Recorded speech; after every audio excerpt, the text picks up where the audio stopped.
Olá, boa tarde, tudo bem? Hoje é quarta-feira, dia 5 de outubro. A greve dos bancários já completa um mês. São mais de 13 mil agências fechadas. Os transtornos para quem precisa sacar dinheiro, pagar contas e também receber salários se repetem no Brasil inteiro. Clientes também reclamam de dificuldades para sacar FGTS e até seguro-desemprego. Essa é a maior paralisação desde o ano de 2004. Uma nova reunião de negociações foi agendada para essa quarta-feira aqui em São Paulo. E você, se sente prejudicado com a greve dos bancários? É o que o Link News de hoje quer saber. Boa tarde, a gente quer que você participe do jornal. Use a hashtag LinkRecordNews. Nós estamos com transmissão simultânea no portal R7 e falamos de São Paulo para todo o Brasil e para vários países pela Record News Internacional. Agora vamos aos destaques de hoje. Operação Lava Jato. O ex-presidente Lula é indiciado por suspeita de receber propina da Odebrecht. O Ministério da Educação divulga notas de escolas que participaram do Enem e números mostram um abismo entre escolas públicas e particulares no Brasil. Furacão provoca destruição, mortes, deixa milhares de desabrigados no Haiti e avança agora para os Estados Unidos. Divida sua opinião com a gente, participe do nosso jornal, porque começa agora o Link Record News.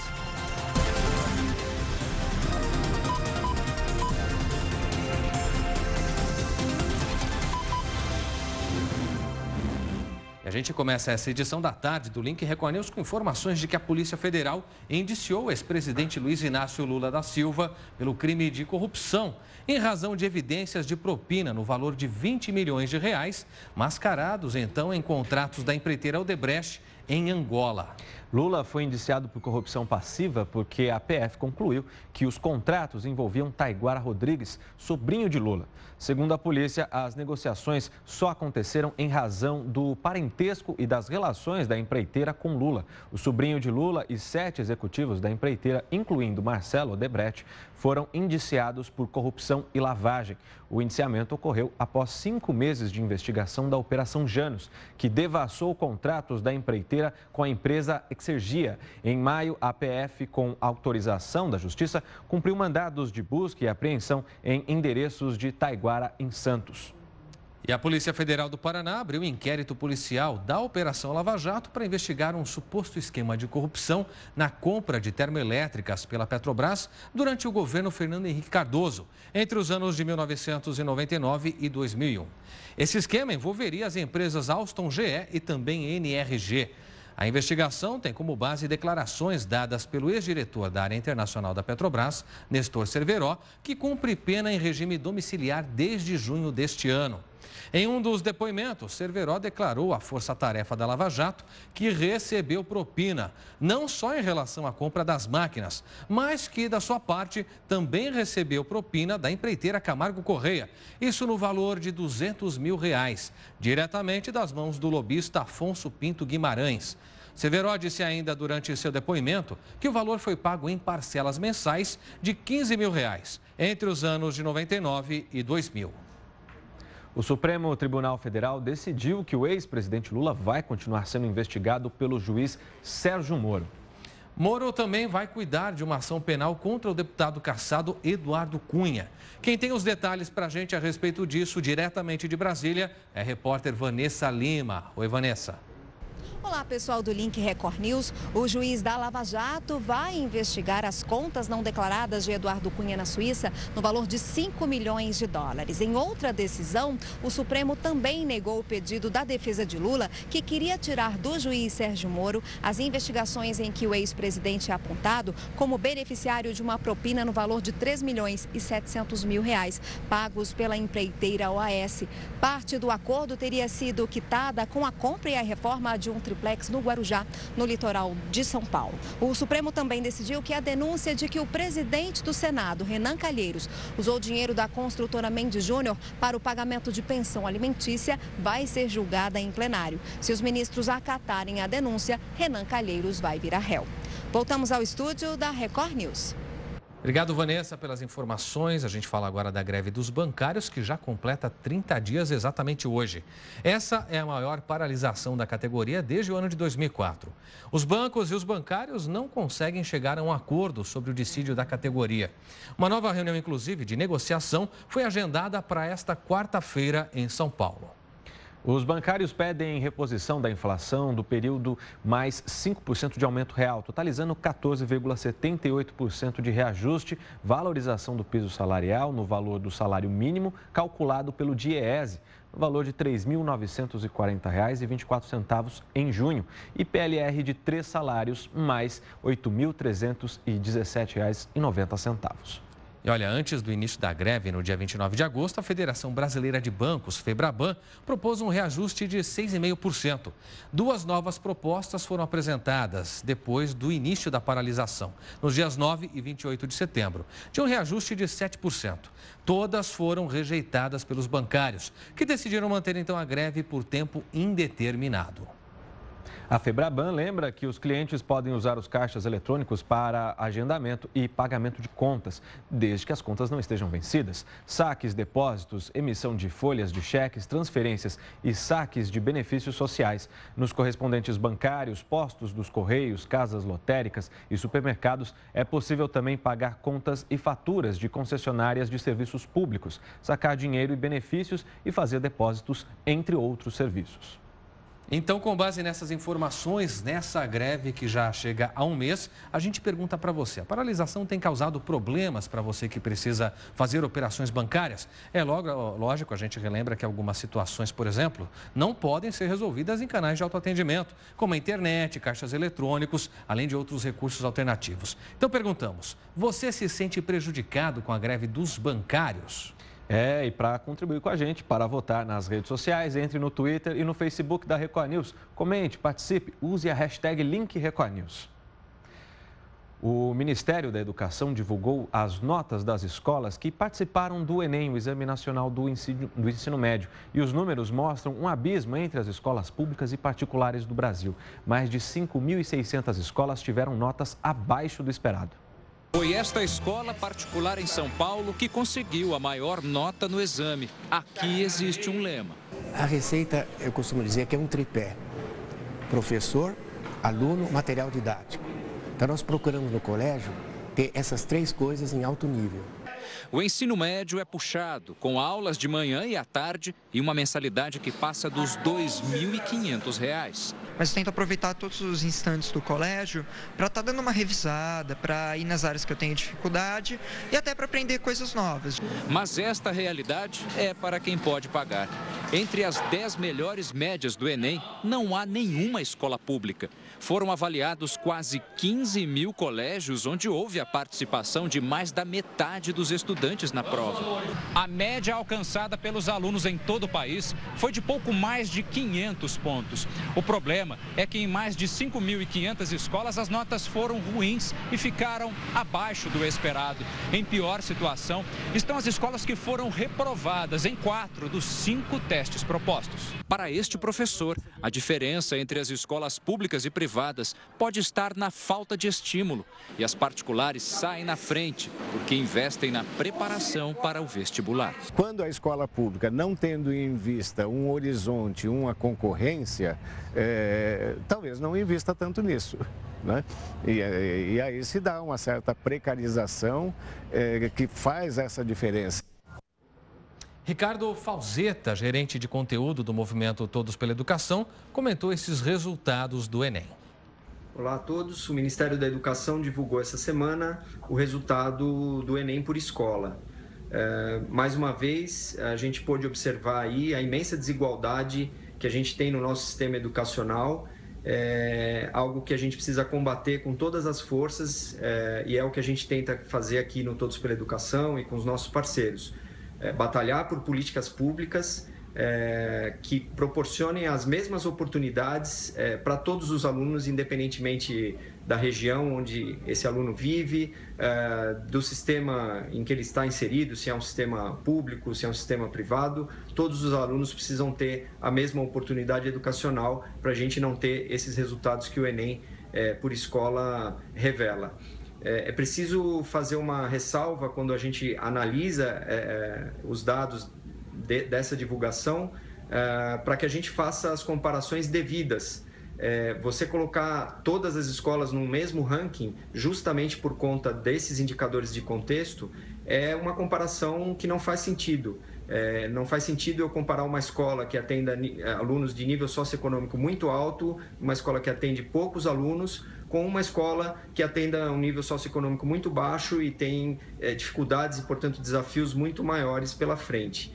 O nível socioeconômico explica esses resultados, mas a gente não pode se conformar com eles e aceitar isso como um destino. A gente precisa batalhar para que todas as escolas consigam colocar e dar oportunidades para todos esses alunos, independentemente da sua origem social e do seu nível socioeconômico. O professor Dr. Rodrigo Maia dos Santos, da PUC São Paulo, também comentou os resultados do Enem. Olá pessoal do Jornal Link Record News, tudo bem? Hoje eu vou comentar para vocês os dados passados pelo INEP em relação às notas do Enem 2015, né? Uma das informações mais divulgadas, mais comentadas, aliás, na internet, é a divulgação de que das 1.000 escolas com a melhor nota no Enem 2015, apenas 49 são do ensino público.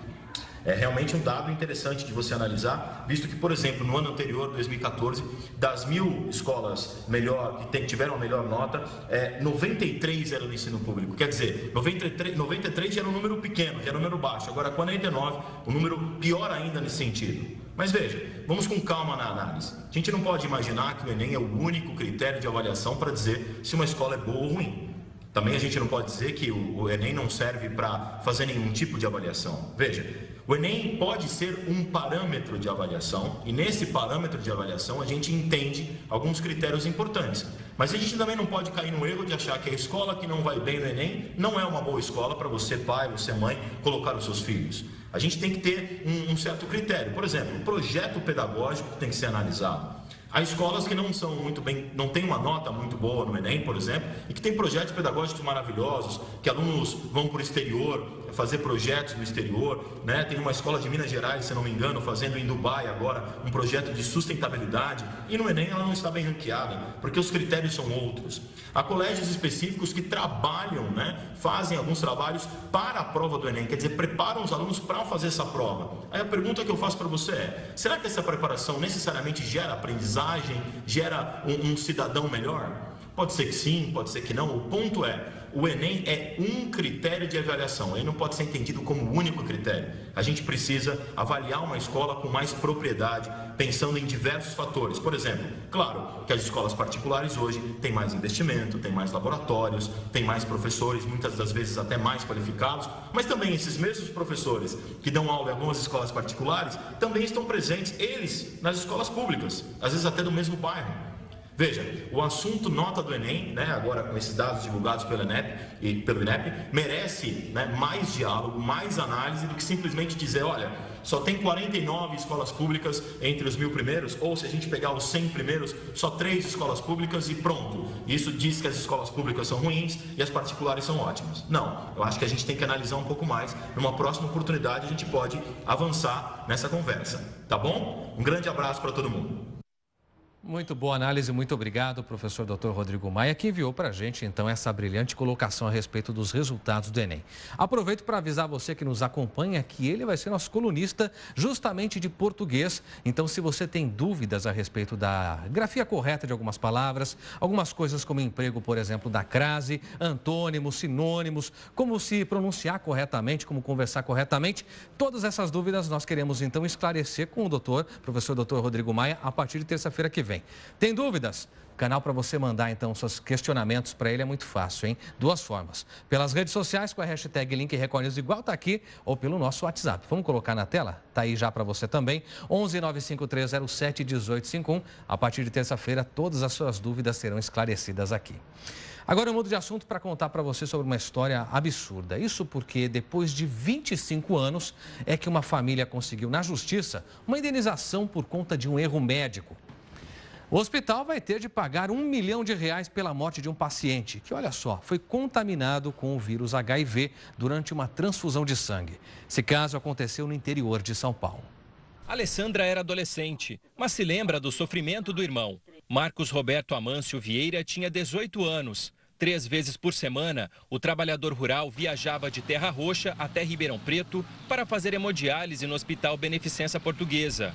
Debilitado com o tratamento dos rins, recebia transfusões de sangue para combater a anemia. Numa dessas transfusões, o paciente recebeu sangue contaminado com o vírus HIV. Ele comentou com a minha mãe, falou, aconteceu um erro, né? A gente vai ver o que vai fazer, né? E só isso falou para minha mãe. Marcos se preparava para um transplante. Tinha conseguido doador compatível. Por causa do HIV, a cirurgia foi cancelada. Um ano depois, em 1991, ele morreu por complicações associadas à AIDS. A direção do hospital não confirma, mas a suspeita é que, na época, uma enfermeira tenha trocado as etiquetas de identificação das bolsas de sangue. A família procurou a justiça e agora, 25 anos depois, saiu a sentença. O hospital foi condenado a pagar uma indenização que, em valores corrigidos, chega a R$1 milhão.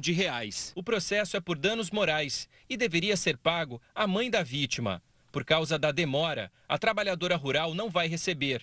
Ela morreu em 2013. Ela morreu com essa dor, ela morreu com esse sofrimento, não conseguiu fazer a justiça que tinha que ter feito. O dinheiro deve ser dividido entre 3 irmãos, o que não deve acontecer de imediato. Ainda cabe recurso e a direção do hospital vai recorrer. Imagine você ir no hospital buscar a cura e sair de lá com uma doença incurável.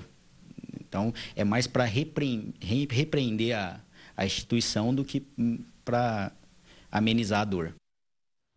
O Instituto do Câncer do Estado de São Paulo anunciou hoje o início da segunda fase de testes clínicos da fosfetaleonamina, composto que ficou conhecido popularmente como pílula do câncer. A nova etapa deve começar na segunda-feira que vem, no dia 10 de outubro. Esta etapa, que avaliará a eficácia da droga, envolverá cerca de 200 novos pacientes. Pedro, esses voluntários serão recrutados entre os pacientes que já são atendidos pelo ICESP. Podem participar aqueles que já não têm alternativa de tratamento curativo. Os testes iniciais para avaliar, então, a toxicidade do produto concluíram que não há riscos, portanto, de efeitos adversos graves, associados, claro, ao uso da substância. Os testes em humanos com a fosfetaleonamina no ICESP começaram em 25 de julho. A substância, que começou a ser sintetizada por um pesquisador do Instituto de Química da USP de São Carlos no final da década de 80, ainda não passou pelas etapas de pesquisa necessárias para o desenvolvimento de um medicamento. Portanto, não existem evidências científicas de que o produto seja eficaz no combate ao câncer ou seguro para o consumo humano, daí a necessidade de mais testes. O Link Record News aproveita agora para uma rápida pausa junto aos nossos apoiadores. Mas volta em instantes e a seguir você vai ver. Governo Federal estuda rever o salário inicial das principais categorias dos servidores, hein? E ainda, alvo no STF, deputado Max Beltrão assume Ministério do Turismo. Tudo isso e mais para você em instantes. Até já.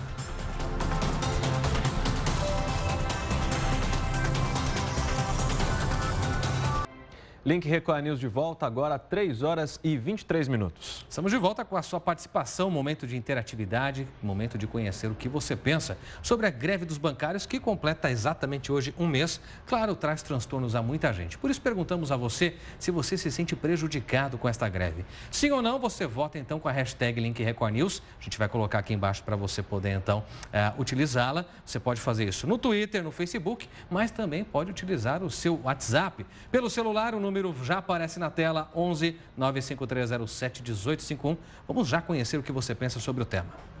Vamos lá, a primeira mensagem é do José de Campinas, interior de São Paulo. Tanta gente desempregada e eles fazendo greve. Se eu sou banqueiro, mandava tudo para o olho da rua. Olha a opinião do José de Campinas. É enfático, José, hein? Tem o Maurílio agora, de Jataí, Goiás.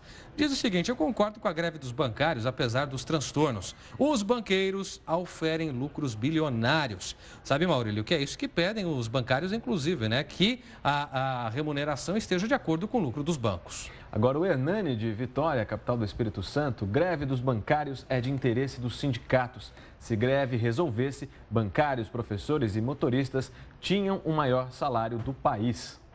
Tá bom, Hernani, obrigado por manifestar o que pensa. Agora tem a Márcia de Campinas, interior de São Paulo, e diz sim, preciso usar a Caixa para verificar uma divergência no meu FGTS, mas com a greve eu não consigo. Márcia, aí muita gente está sofrendo com isso, viu? Obrigado por enfatizar aqui junto ao nosso jornal. A opinião da Virgínia de Serra, no Espírito Santo: apesar de apoiar o movimento, estou sem receber meu auxílio-doença desde o início da greve por não dispor do cartão para o recebimento do benefício. Daí o problema enfrentado pela Virgínia e muita gente que usa os caixas eletrônicos, que usam os bancos. O maior problema dessa greve também tem acontecido com os idosos, né? Exatamente. Não se familiarizam com essa tecnologia. Que não usam o caixa eletrônico e precisam usar o atendimento na boca do caixa. É um grande problema, por isso queremos conhecer a sua opinião e também o seu voto.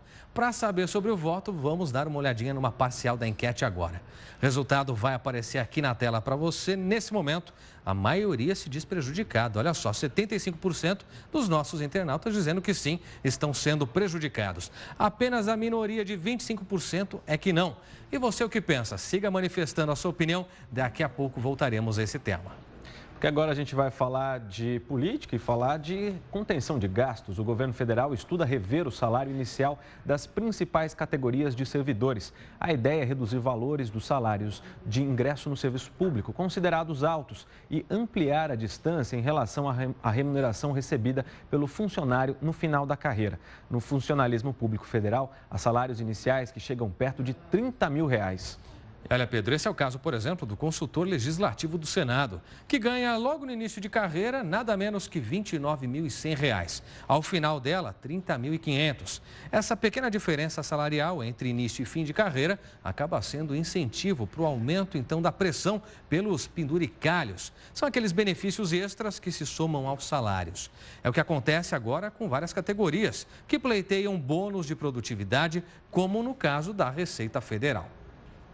O relatório da proposta que limita os gastos públicos é agora o tema e ele foi lido no Congresso Nacional. Agora o governo faz as contas dos votos necessários e mobiliza esforços para a aprovação da matéria.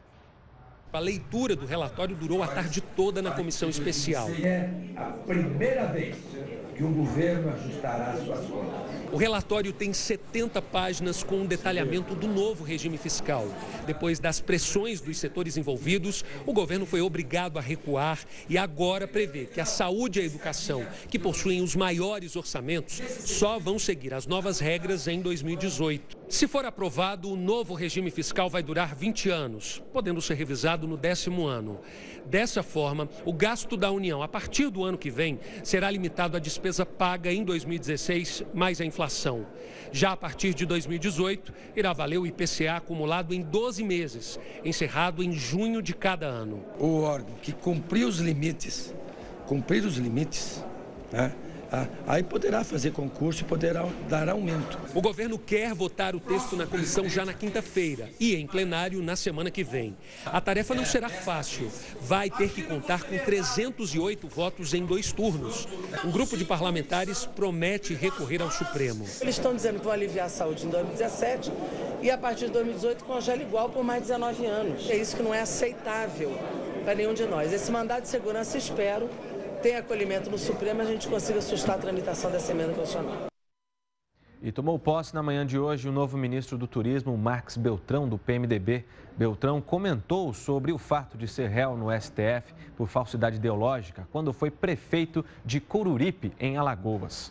O novo ministro vem para o lugar de Henrique Eduardo Alves, que caiu por ser investigado na Lava Jato e réu na Justiça do Distrito Federal por enriquecimento ilícito. Eu me baseio em tudo aquilo que aconteceu de fato. Eu nunca cometi nenhum tipo de dano ao erário. Eu respondo o processo através de um erro administrativo. Estou com absoluta tranquilidade com relação a esse processo e logo todos vocês vão ter acesso às informações necessárias provando a minha inocência. Eu converso com meus advogados e eu tenho plena convicção e absoluta certeza de que serei absolvido porque não cometi nenhum tipo de crime e nenhum dano ao erário público. E o governo federal lançou hoje o programa Criança Feliz. A embaixadora é a primeira-dama Marcela Temer. De acordo com ela, portanto, a ajuda do programa não será financeira, mas por meio de visitas semanais de especialistas às casas das famílias atendidas. Segundo o ministro Osmar Terra, que é quem vai liderar de fato o Criança Feliz, o programa custará 30 milhões de reais em 2016, diferente dos 80 milhões anunciados em julho. Meu trabalho será voluntário para sensibilizar e mobilizar setores da sociedade em torno de ações que possam garantir melhoria na vida das pessoas. Começo pelo apoio ao que acredito ser uma das bandeiras mais relevantes e com maior resultado a médio e longo prazo. Os cuidados e o estímulo ao desenvolvimento das crianças durante a primeira infância. O momento mais importante para a organização das habilidades e das competências humanas são os primeiros anos de vida. É nesse período que nossos filhos percebem que são amados e aprendem a amar. Esse sentimento os guiará por toda a vida. Cada vez que beijamos nossos filhos pequenos, que conversamos com eles, cada vez que os carregamos nos braços, que lemos uma história ou cantamos uma canção de ninar, estamos ajudando no seu desenvolvimento. O que nós, mães, percebemos instintivamente tem sido comprovado pela ciência. Nós, pais, cuidadores, influenciamos de forma decisiva a criança nos seus primeiros anos de vida. Cercada de carinho e cuidados específicos desde a gravidez, uma criança terá mais possibilidades de aprendizado quando chegar à escola. Os cuidados na primeira infância, por exemplo, ajudam a inibir o comportamento agressivo e violento na adolescência. Dessa forma, esse adolescente se tornará um adulto mais preparado para a vida. O programa Criança Feliz, senhoras e senhores, na sua plenitude, atenderá ao longo do tempo milhões de pequenas e pequenos que já são atendidos pelo programa Bolsa Família. É isso que o Brasil espera de nós. Compromisso no presente para que o futuro de todos seja melhor. Muito obrigada. Você vai ver agora como está se formando a mais nova favela de São Paulo, no limite entre Guarulhos e a zona leste da capital paulista. Várias famílias invadiram uma área e estão construindo barracos à beira do rio Tietê. Só que essas famílias correm riscos ali. O rio é poluído e o solo, claro, está contaminado. Na margem direita está o bairro dos Pimentas, em Guarulhos. À esquerda fica o distrito de São Miguel Paulista, em São Paulo. O rio Tietê, ao meio, complementa a imagem que simboliza o hoje e o amanhã. De um lado, a invasão de terra que já se consolidou e se transformou em bairro cheio de casas de tijolos. Esse não tem mais volta. Na margem oposta estão os barracos de madeirite recém-construídos, que em breve serão substituídos pela alvenaria. Isso se o poder público novamente cruzar os braços diante do nascimento de mais uma invasão. Sabemos que não compramos e não pagamos. Quando chover muito, a enchente vai trazer tudo aqui. Esse rio, ele é limpo ou ele é sujo? Sujo. Isso porque nós não temos onde morar, não temos condições de pagar aluguel. A denúncia é de um morador da região, indignado porque paga IPTU e contas de água e de luz, enquanto os vizinhos indesejados não pagam aluguel nem impostos. Estão desmatando, fazendo queimadas aqui. Já fiz contato com o meio ambiente em Guarulhos que não resolveram nada. Se vocês observarem aí, ó, o pessoal está construindo as casas em cima da beirada entrada mesmo do rio Tietê. No que diz respeito à parte ambiental da coisa, o denunciante está coberto de razão. Por lei, é proibido construir a menos de 50 metros de distância de um rio importante como esse, que corta toda a cidade de São Paulo.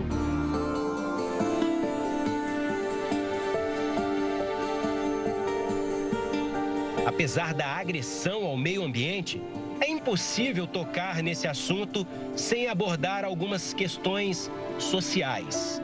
Queremos entender como e por que vieram para cá.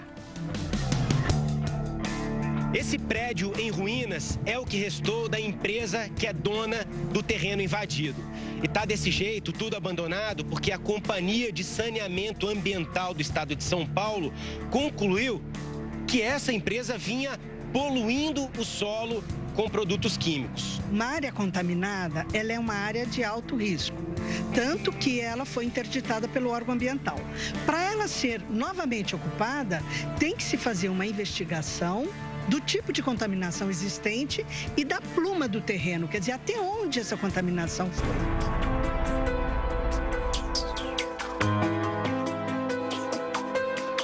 Meu aluguel estava muito atrasado, aí o cara chegou para mim e falou essa situação, ó, você tem que tomar providência aí, pagar aluguel, só minha esposa trabalhando. Aí foi na hora que eu soube dessa invasão aqui, eu não pensei 2 vezes. E veio para cá? E vim para cá. Você mora com quem aqui? Moro eu, minha mulher e meu filho. Você leva a gente para conhecer sua casa? Levo agora. Esse daqui é o sistema de esgoto da casa do Johnny. Isso daqui é o que sai do vaso sanitário. Do vaso sanitário e isso... Esse aqui é o ralo do banheiro e a pia.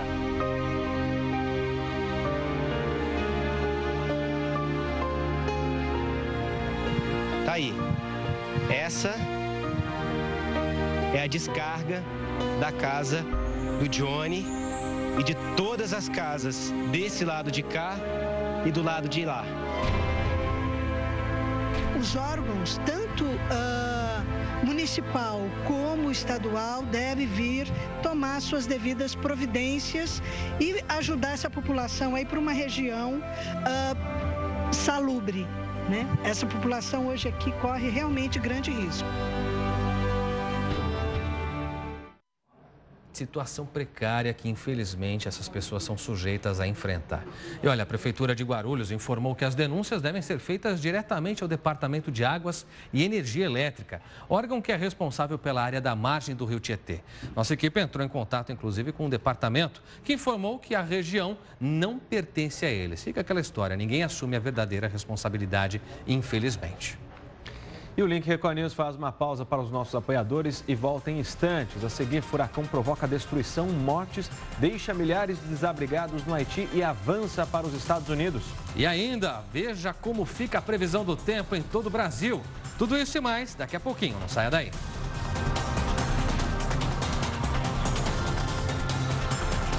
Link Record News de volta agora, 3h41. De volta com mais informações, inclusive a de que 3 cientistas europeus ganharam hoje o Prêmio Nobel de Química pelo desenvolvimento das menores máquinas moleculares do mundo. Para a comissão, o trabalho é um grande avanço na nanotecnologia. O motor molecular foi comparado à invenção do motor elétrico, isso há quase 200 anos. A promessa, inclusive, é de que as máquinas moleculares sejam usadas no desenvolvimento de novos materiais, sensores e sistemas de armazenamento de energia. O trio, então, vai dividir o prêmio, que é de R$3 milhões. Vamos falar agora do furacão Matthew, que segue em direção às ilhas de Bahamas e à costa dos Estados Unidos. A previsão piorou para a Flórida, com possibilidade de fortes chuvas, inundações costeiras e erosão da praia a partir da tarde de quinta-feira. As autoridades pediram a evacuação de residentes do litoral a partir de Fort Lauderdale,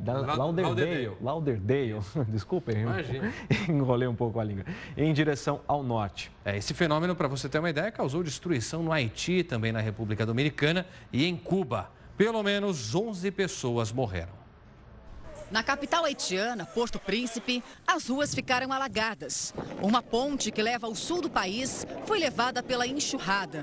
O furacão de categoria 4 numa escala que vai até 5 provocou ventos que chegaram a 230 km por hora. Postes e árvores foram derrubados, casas destelhadas e moradores correram para se abrigar num local seguro. Na República Dominicana, deslizamentos de terra destruíram casas. No país, 4 pessoas morreram, 3 eram crianças. Cuba também foi atingida pela forte tempestade. No estado americano da Carolina do Sul, o governo pediu que mais de 1 milhão de pessoas deixem suas casas, o que provocou congestionamento nas estradas. A Flórida também está em alerta. Uma forte tempestade na Coreia do Sul provocou imagens impressionantes. Uma casa inteira foi levada pela correnteza de um rio. O imóvel até bate em uma ponte. Em uma rua comercial, carros e objetos foram arrastados pela enchente. É possível ver somente o teto de alguns veículos e um muro despencou. Algumas pessoas se arriscaram a pé no meio da inundação. O tufão deixou pelo menos 5 mortos e uma pessoa está desaparecida. E agora tem prestação de serviço para você. Vamos saber como fica a previsão do tempo em todo o Brasil com a minha colega Lidiane Sayori. Isso mesmo, e com dados da Somar Meteorologia, vamos ver como é que está neste momento as últimas imagens de satélite. Olhem só, nuvens carregadas aparecem aqui, nuvens carregadas de chuva são observadas no leste do Amazonas até o Espírito Santo. Previsão de mais chuva sobre grande parte do país nesta quarta-feira, sendo que os maiores volumes de água são previstos para os estados do Rio Grande do Sul, de Goiás e do Mato Grosso do Sul, além do sul do Mato Grosso, Bahia e também no Triângulo Mineiro. Em Manaus, o sol predomina com máxima de 34 graus. Em Salvador, apesar das condições de tempo instável, os termômetros chegam a marcar até 31 graus. Em Brasília, por conta do dia chuvoso, as temperaturas não passam dos 23 graus, um alívio, então, para a cidade que tem um tempo muito seco. Em Curitiba, a máxima é de apenas 21 graus. Hoje, o céu apresenta bastante nebulosidade e chove fraco em pontos isolados da capital paulista a partir do final da tarde. Portanto, se você não saiu de casa, vale pegar aquele agasalho e o guarda-chuvas também e ainda prestar muita atenção nas pistas escorregadias. A temperatura máxima é de 23 graus. Quinta-feira com pancadas mais intensas de chuva e termômetros que marcam 26 à tarde e 14 graus pela manhã. A chuva é mais fraca e isolada na sexta, com temperaturas que oscilam na casa dos 12 e 24 graus. No sábado, aí sim o tempo volta a ficar firme na cidade, com máxima de até 27 graus, portanto, promessa aí de um fim de semana mais quente e aproveitável também, inclusive ao ar livre. Clébio, Pedro.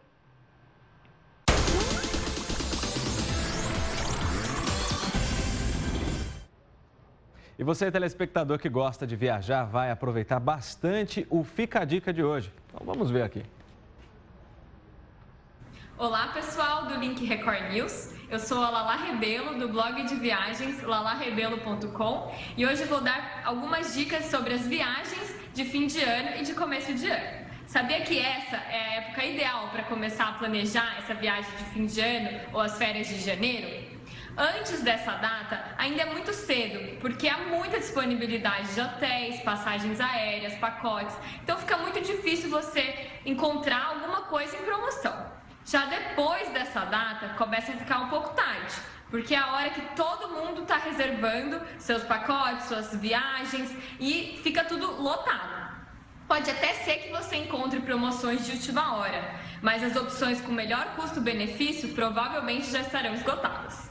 E agora dando algumas dicas de destinos para essa viagem. Depende muito do que você quer e também do seu perfil. Se você é jovem e está procurando fazer uma viagem completamente diferente para um lugar novo, recomendo muito que você vá para a Tailândia. Além disso, é um destino muito barato e dezembro e janeiro são os melhores meses para visitar esse país, porque é a época que chove menos. Agora, se você quer fazer uma viagem romântica, em casal e ainda pegar um friozinho, recomendo que você vá para a Europa. Países como Holanda, Itália, França oferecem viagens super românticas. Eu tenho certeza que vocês vão amar. E agora, se tudo que você quer é muito descanso e vai viajar em família, recomendo que você escolha algum destino do Caribe, como Cancún, Punta Cana, Aruba e até mesmo Jamaica, que oferecem hotéis grandes, com excelente infraestrutura e geralmente com tudo incluído, onde você não vai precisar pensar em nada, só descansar. Se o que você quer para essa viagem de fim de ano é uma festa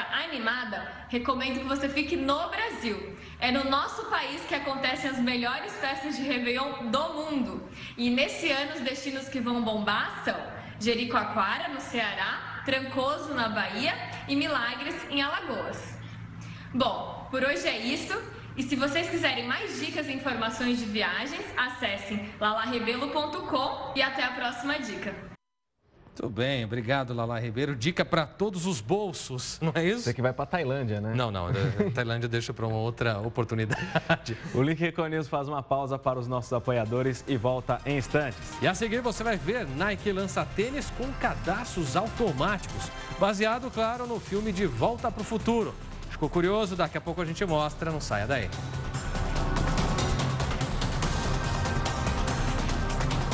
Voltamos com o Link Record News, agora 3 horas e 53 minutos. E a gente volta querendo conhecer a sua opinião sobre a greve dos bancários, que é o tema da nossa enquete. Você se sente prejudicado com ela, sim ou não?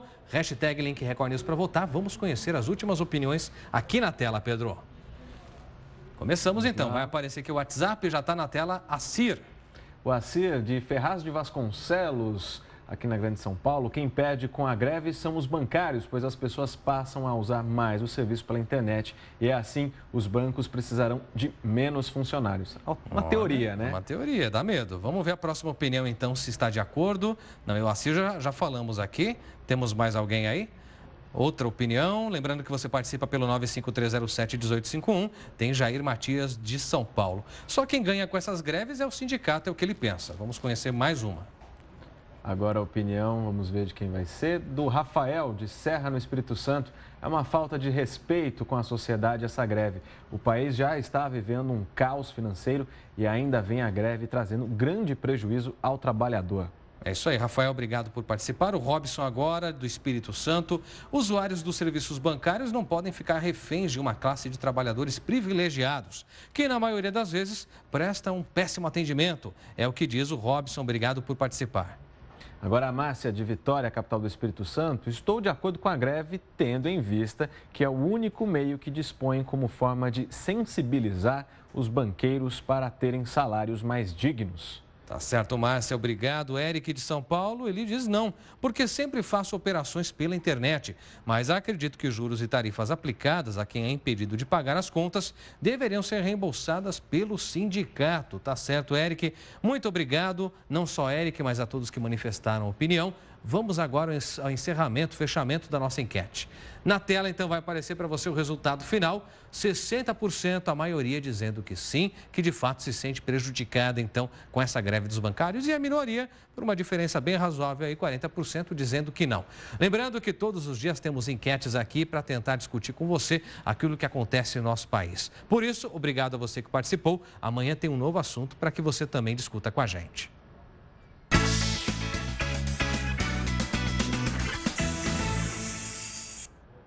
E a gente convida a nossa colunista do Portal R7 para falar sobre o mundo das celebridades. Não é mesmo, Débora Bresser? Bem-vinda. Olá, Pedro. Débora. Boa tarde, Clébio. Pois é, temos uma notícia bem interessante. O Leonardo DiCaprio, que é um ator de Hollywood, ele já garantiu o seu ingresso, a sua passagem para ir para Marte. Marte é o destino de DiCaprio, então? Pois é uma viagenzinha de $200 mil, que está prevista para ser realizada em 2025, mas ele, num encontro que teve com o Barack Obama, ele já falou que ele já garantiu o ingresso dele, ele quer participar dessa primeira viagem interplanetária para Marte. O que ele quer fazer em Marte? Pois é, isso é que a gente vai ver. Acho que a gente tem uma materinha a respeito dessa viagem que ele pretende fazer. Vamos ver.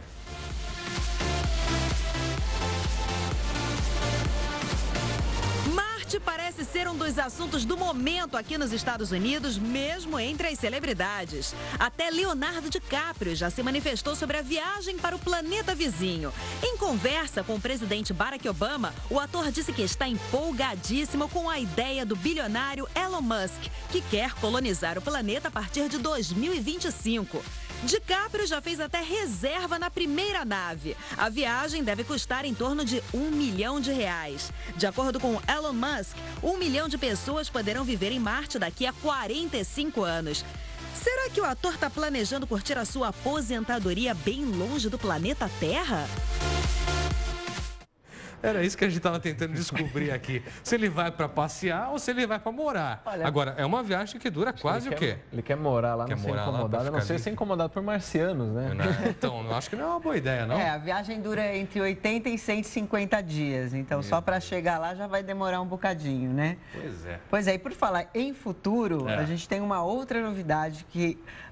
lembra daquele tênis do Martin McFly que ele usava lá no De Volta para o Futuro? Como não lembrar, Débora? Pois é, que ele colocou, ele vestia, ele chegava em 2015. Pois é, né? Que já passou, já ficou no passado. Pois é, ele chegava em 2015, vestia esse tênis e o tênis se ajustava automaticamente aos pés dele, que fez muito sucesso. E agora a marca que criou o tênis naquela época, né, desenvolveu um protótipo. A Nike está lançando de fato um tênis que que ele se ajusta automaticamente. A gente tem a imagem do tênis, sim. Ele se ajusta automaticamente, né? Com um botãozinho ele faz, já dá certinho no pé. Acontece o seguinte, foram lançados menos de 100 desses tênis e o que vai acontecer? Vai rolar um leilão, quer dizer, na verdade é um sorteio, então as pessoas vão poder comprar quantas, como tipo uma rifa, né? Por $10, elas vão poder comprar lá a sua tentativa de receber um tênis futurista. E vai haver um sorteio e todo esse dinheiro que vai ser arrecadado, ele vai para a fundação do Michael J. Fox, que o Michael tem uma fundação que estuda, busca cura para o mal de Parkinson. Que é a doença que o acometeu, infelizmente. Pois é, a doença que o acometeu, ele tem essa iniciativa.